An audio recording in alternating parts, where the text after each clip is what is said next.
লিটন, বিভিন্ন ধরনের প্যারামিটার, বিভিন্ন ধরনের ফ্লো চার্ট, এগুলো চিন্তা করছে। আপনারা সেই প্রবলেমটি অ্যানালিসিসের যদি কথা চিন্তা করি, কজাল ইফেক্ট, এই যে একটা গাছ দেখা যাচ্ছে, সেই গাছের নিচে মাঝখানে আমার কোর প্রবলেমটা কি ছিল, প্রবলেম স্টেম কিছু ছিল, এবং ওপরে যে কনসিকুয়েন্স বা কি ধরনের ইফেক্ট গুলো ছিল সেগুলো, আর নিচে যে আমার যে বিভিন্ন ধরনের যে কজুয়াল কজ বা রিজন রয়েছে সেগুলো। অর্থাৎ এটি একটা branching logic, if and then এর মতো। এই যে রুট কজ অ্যানালিসিস, মাঝখানে কোর প্রবলেম এবং দেখা যাচ্ছে ইফেক্ট, বিভিন্ন ধরনের লিঙ্কেজ করে আমরা দেখতে পাচ্ছি যে আমরা প্রবলেমটি অ্যানালিসিসের প্রেক্ষাপটে যদি আমরা ভালোভাবে জেনে থাকি, থিওরি চেঞ্জ আমরা থিওরি যাব। সেই জন্য দেখেন কিছু অ্যারো চিহ্ন দেওয়া আছে, ইফ অ্যান্ড দেন, যদি এটা ঘটে তো ওটা ঘটবে, ওটা ঘটলে এটা ঘটবে, ঠিক একটার সাথে একটা অঙ্গাঙ্গিভাবে জড়িত, একীভূত। আপনারা আরো দেখতে পাবেন যে কিভাবে আমরা এগুলো ডকুমেন্টেশন করি। দেখেন আমরা বিভিন্ন ধরনের গ্রুপ আপ, বিভিন্ন ধরনের পোস্টার পেপার প্রেজেন্টেশন, বিভিন্ন ধরনের প্লে গেমের মাধ্যমে করি।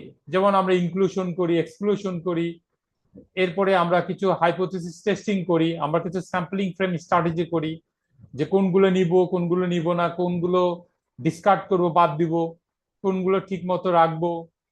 তো সবকিছুই তো নেওয়া যাবে না, আমরা বেসিক এর সঙ্গে অ্যালাইন করে এবং লিঙ্কেজ বিল্ডিং করে এবং কি পারফরমেন্স ইন্ডিকেটর, কেপিআই ইন্ডিকেটর মধ্যে ঠিক করে কিনা, আমাদের যে বিভিন্ন ধরনের অবজেক্টিভ ট্রি রয়েছে, অবজেক্টিভ ট্রি যে গোলে পৌঁছাচ্ছে কিনা, আমার যে মাইন্ড ম্যাপ বা ম্যাপিং অনুযায়ী ডায়াগ্রাম অনুযায়ী ঠিক আছে কিনা, সবকিছু নিয়ে।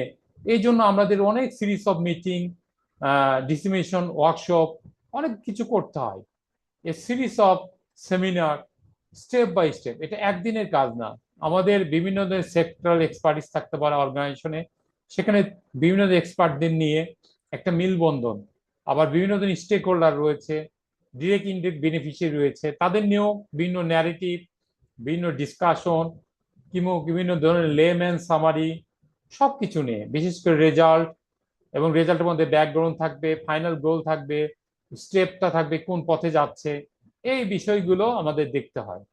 তারপরে আমাদের এই বিভিন্ন ধরনের বিষয় নিয়ে ইলাবোরেট বা ডিসকাশন করতে হয়, তখনও কিছু ইন্ডিকেটর অ্যাসাইন করতে হয়, গোল করতে হয়, যাতে আমরা ঠিক পথে আছে কিনা বা ট্রেনটা লাইনচ্যুত ঘটছে কিনা, সেই বিষয়গুলো প্রেক্ষাপটে দেখতে হয়।